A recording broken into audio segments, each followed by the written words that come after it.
Hello, Karen. I'm reporting on Stephanie Campbell in room 305. The patient is a 50-year-old female that is visiting here from Haiti. Patient was admitted on March 29th for shortness of breath. Today's the patient's third day in the hospital. Ms. Campbell is a full code and is allergic to raspberries. She has no past medical history.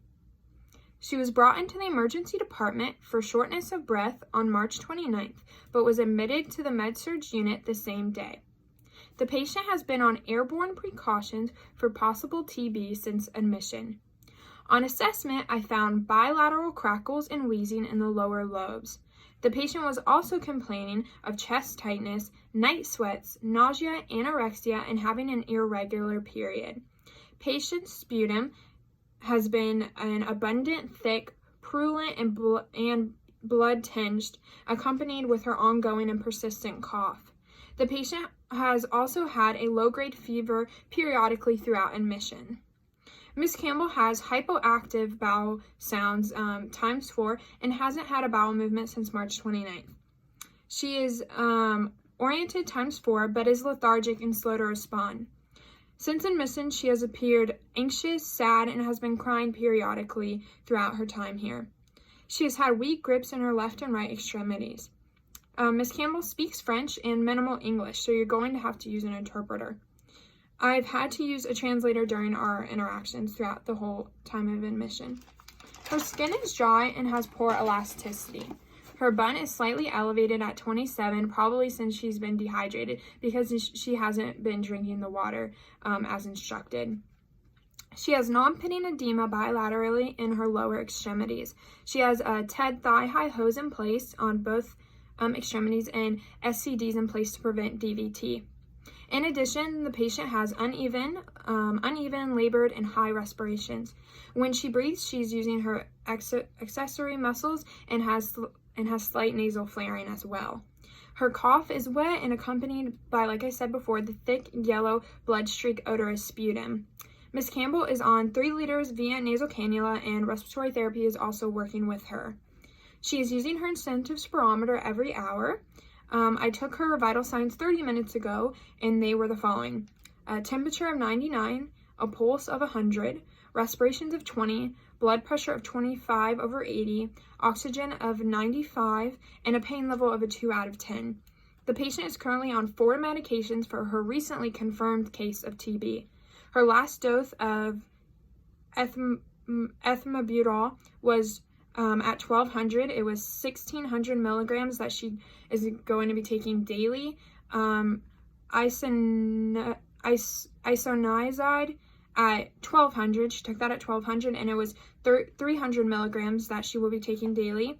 The third medication was pyrazinamide at 1800, and she took 900 milligrams that she will be taking daily as well. And rifampin, which her last dose was at 1800, and it was she'll be taking that. She took it 600 milligrams, and she's taking that every 12 hours. She started these medications on Monday, March 30th, when her tuberculosis was confirmed by the doctors. Patient had a TB skin test previously that was positive. The doctor ordered the sputum cultures and the chest x-ray shortly after to confirm the case. The sputum culture did come back positive for the Mycobacterium tuberculosis.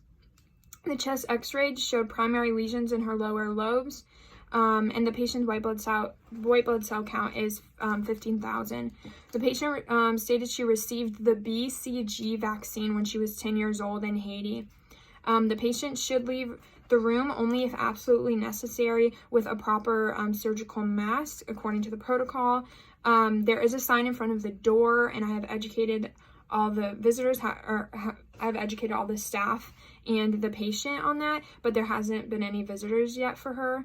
The patient has ambulated around the room throughout the day and has been taught about the importance of leg exercises and range of motion, active has been performed. I've educated the patient on the importance of drinking fluids and adequate hydration as ordered by the doctor. However, the patient hasn't been adhering to this. I've educated the patient on deep breathing before coughing, and Ms. Campbell has stated many times, "It is just too hard, I can't do it." The patient has been provided a diet that is high in calories and proteins and has gradually tolerated more of it throughout admission. Dietary is also working with the patient. I've educated the patient the importance of the precautions that she's in, the airborne precautions, and she states that she does understand. I've educated the patient on the importance of the drug regimen. The patient is also on fall precautions as well because of her limited mobility from being in the room. There are no new physician orders at this time currently. The patient has a medical diagnosis of primary infection tuberculosis.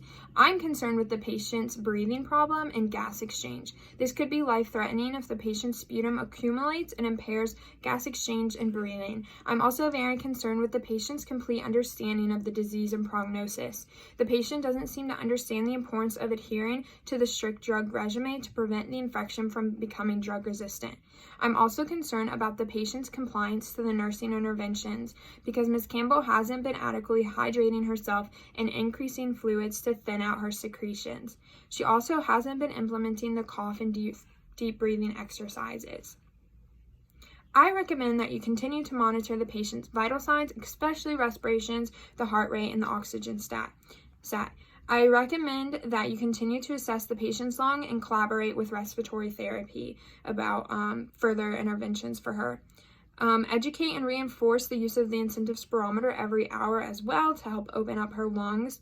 Encourage and educate the patient on proper deep breathing and coughing exercises because she hasn't been implementing those, and those are really going to help her with her breathing and oxygen exchange. Gas exchange. Encourage the patient to also drink oral fluids and educate her on why this is so important because having adequate hydration is going to thin out the sputum and prevent an accumulation in the lungs that could impair that breathing and gas exchange and just worsen her condition. So please educate her on the importance of why we want her to hydrate and increase her oral fluids, why the doctor wants her to, because this is really just going to help her feel better and going to just help her condition.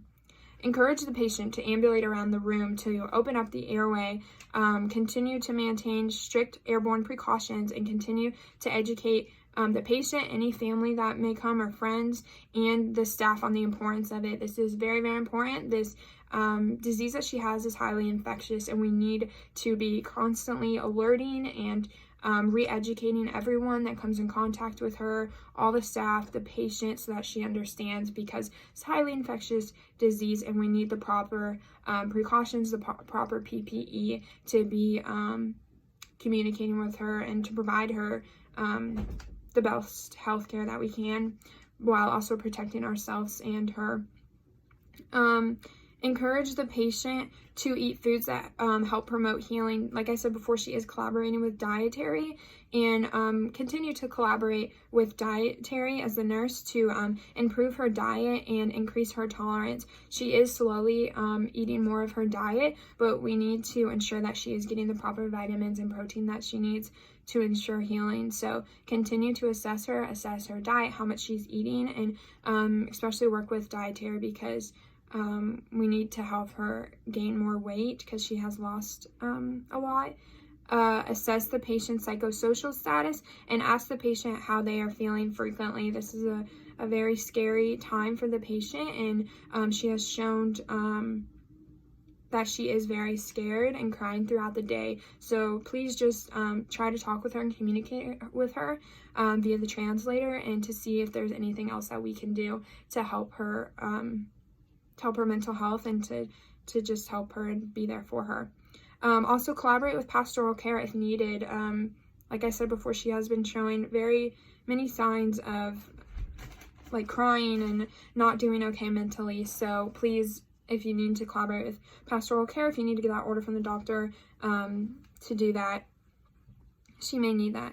And continue to talk to her and see if she wants that. Please remember that you must use the interpreter. Like I said before, Ms. Campbell speaks French and she speaks very little English. So you're going to need the interpreter to communicate with her. And finally, please educate Ms. Campbell on the importance of adhering to the prescribed drug regimen that I have said before, because if she doesn't adhere to the drug regimen, the consequences are the consequences are very, very deadly, and she needs to be aware that if she's not following the strict drug regimen, that the drugs can become resistant to the tuberculosis, and we need to be able to fight this and cure her from this illness. So please just educate her on how to take the drugs, the importance of it, and how this is going to promote healing in her body, and just the prognosis of what this drug regimen looks like. And like I said before, educate the patient continuously on her condition, any new updates from the doctors, and just the prognosis of her disease, because this is a very extensive disease, and it takes a lot of education from us as the staff to educate the patient and to ensure that they understand what's happening with their health, and so that they can be a part of their health.